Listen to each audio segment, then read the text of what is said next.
Halo guys, welcome back to my channel Riza Hana. Oke, seperti biasa gue akan membahas kisah-kisah yang menurut gue menarik tapi penuh dengan misteri. So kalian nikmatin aja videonya. Dan tanpa basa-basi juga, kita langsung aja mulai kisahnya.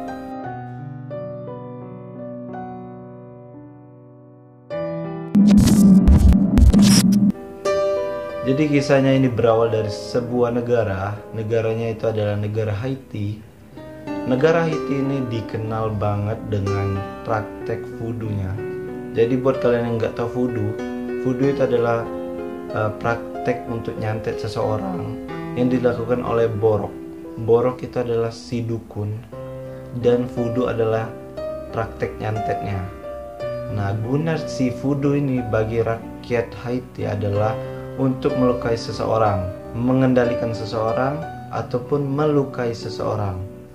Dan bukan si voodoo dan si bokor yang kita bahas, tapi yang kita bahas adalah dua orang yang berubah menjadi zombie karena divoodoo oleh si bokor dan yang berhasil didokumentasikan oleh wartawan. Jadi kita langsung saja bahas kisahnya. The number one person is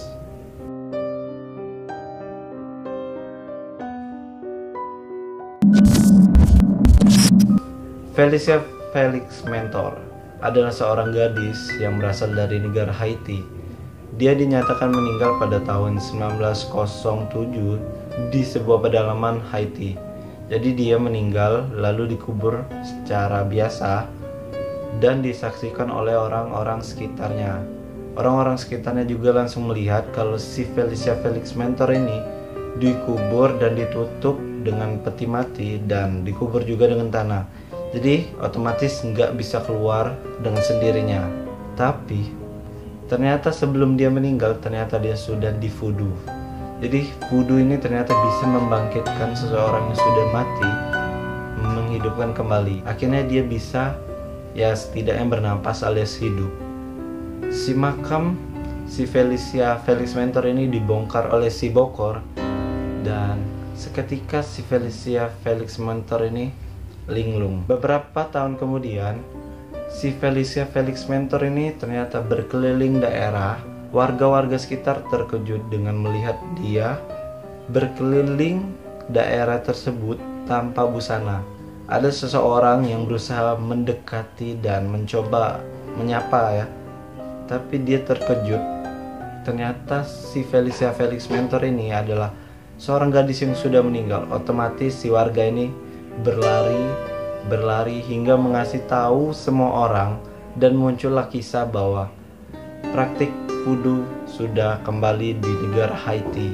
Jadi kisah si voodoo ini adalah sudah praktek yang sudah lama ada di Haiti, tapi karena sudah ketinggalan zaman, jadi praktik voodoo ini mulai ditinggalkan. Tapi muncullah kasus seperti ini. Jadi orang-orang banyak membicarakan kasus ini alias kisah ini dari satu orang ke satu orang hingga heboh satu negara Haiti, dan sampailah terdengar oleh seorang wartawan namanya itu William Seabrook.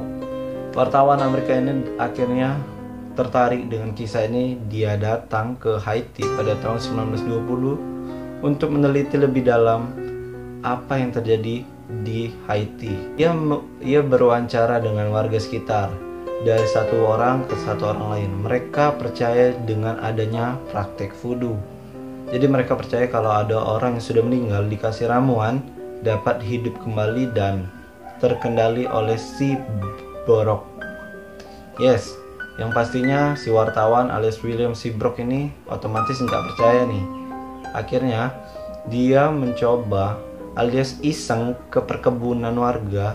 Ia melihat 3 orang yang memiliki gerakan yang sangat lambat, jalan yang lambat, dan sedikit goyangannya itu seperti robot. Dan ketika dia mencoba mendekat, dia melihat juga tatapan 3 orang ini kosong. Jadi ketika dia ada di depan pun, ketiga orang ini masih bergoyang alias gerakannya itu lambat, tapi kayak nggak lihat kalau ada William Seabrook di depan mereka. William Seabrook mulai geger dan akhirnya dia bingung mau ngapain. Dan beberapa hari kemudian akhirnya usut punya usut, pemerintah Haiti pun menyatakan bahwa dibenarkan adanya praktek voodoo di negaranya dan menetapkan undang-undang bahwa yang mempraktekkan voodoo di negara itu akan dianggap sebagai tindak penjahatan atau tindak kriminal ya. Yang zombie-zombie yang sudah berubah jadi ini, mereka dijadikan perbudakan di perkebunan yang sudah dimiliki si Borok ini, mencoba mengambil keuntungan besar tanpa harus membayar orang-orang dengan cara memvoodoo orang. Jadi mereka hanya dikasih makan tanpa harus dibayar. Gitu kalau lebih singkatnya. Oke, balik lagi ke topik Felicia Felix Mentor. Jadi kisahnya Felicia Felix Mentor ini, tertariklah ada seorang penulis mendengar kisah ini, akhirnya dia datang juga ke Haiti. Si penulis ini bernama Zora Neale Hurston. Nah, si Zora ini akhirnya ketemu dengan Felicia Felix Mentor di sebuah rumah sakit jiwa. Ternyata si Felicia Felix Mentor ini secara medis mengidap penyakit jiwa yang sangat parah yang membuat dia mempunyai dunianya sendiri. Jadi ketika si Zora ini mewawancarai si Felicia Felix Mentor, yes, percakapannya sangat dingin. Si Felicia Felix Mentor ini tidak bisa berkomunikasi sama sekali, dia hanya diam dan face to face, tapi tatapannya itu very kosong cuy, sangat kosong. Jadi Zoranya bingung mau ngapain, so kasusnya ditutup. Yang pastinya pemerintah Haiti memberikan statement bahwa dibenarkan bahwa adanya praktek voodoo di negara mereka. Kita lanjut ke orang yang kedua yang berubah menjadi zombie, the second person.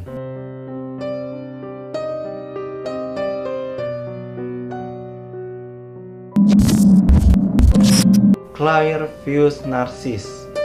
Claire Fuse Narcisse ini pada tanggal 30 April 1962 ia mengalami sakit di daerah kulitnya seperti ada binatang dan juga dia sedikit demam. Akhirnya dia datang ke rumah sakit untuk periksa bagian tubuhnya yang mana yang sakit alias untuk menyembuhkan dirinya.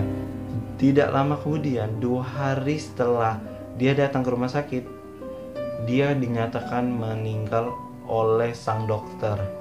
Jadi dokternya ini menyatakan meninggal dan keluarlah sertifikat meninggal. Jadi orang-orang sekitarnya apalagi keluarganya itu akhirnya mengubur dia seperti biasa ya, mengubur dia di suatu kuburan di dalam peti dan dikubur dengan tanah. Jadi nggak bisa keluar.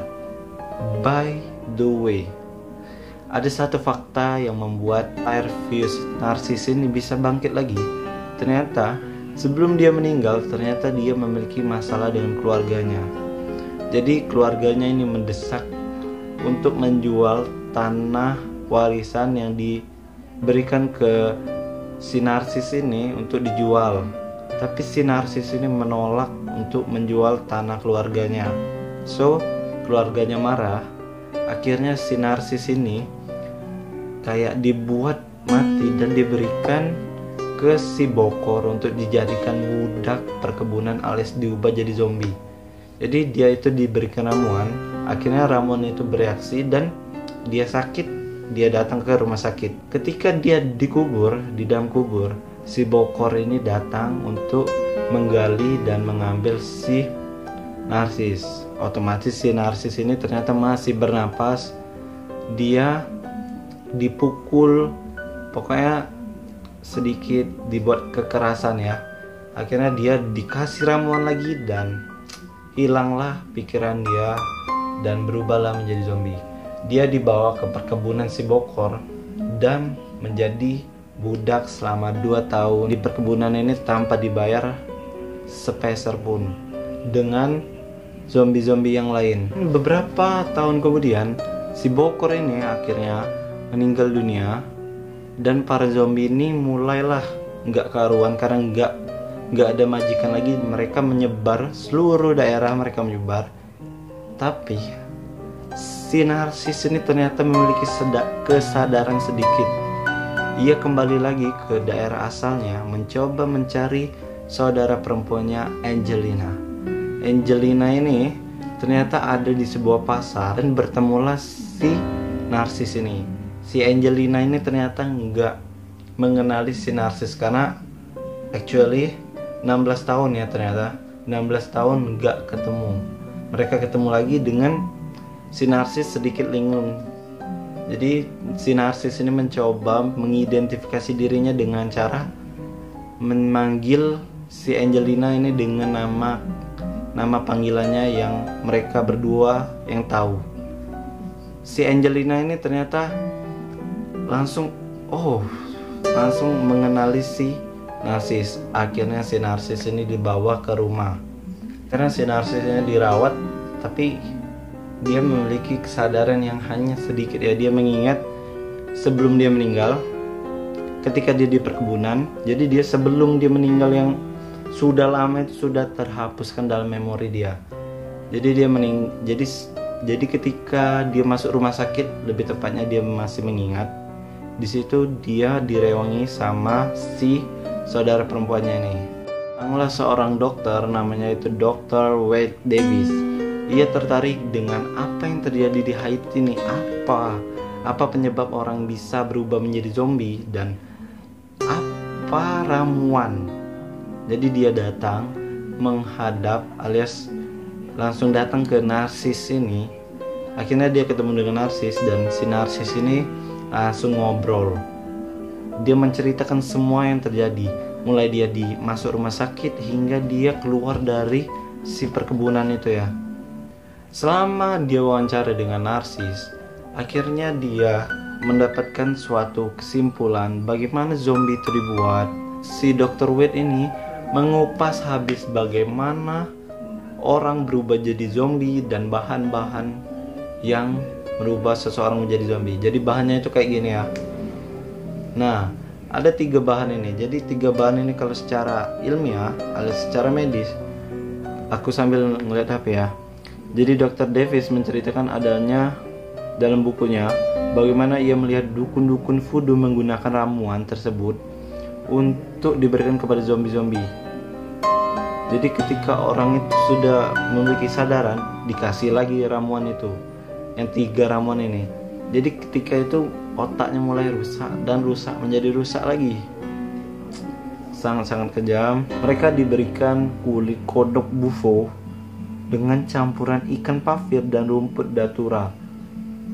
Maka mereka akan dibuat tak sadarkan diri dan hilanglah ingatan mereka karena kerusakan otak yang diderita akibat ramuan racun ini. Ramuan ini tersebut dioleskan kepada kulit sang calon zombie serta ditambahkan kepada makanan-makanan mereka. Jadi ketika mereka sedang istirahat di perkebunan, mereka ternyata memakan ramuan-ramuan ini. Jadi actually mereka akan terus hilang ingatan dan rusak otaknya.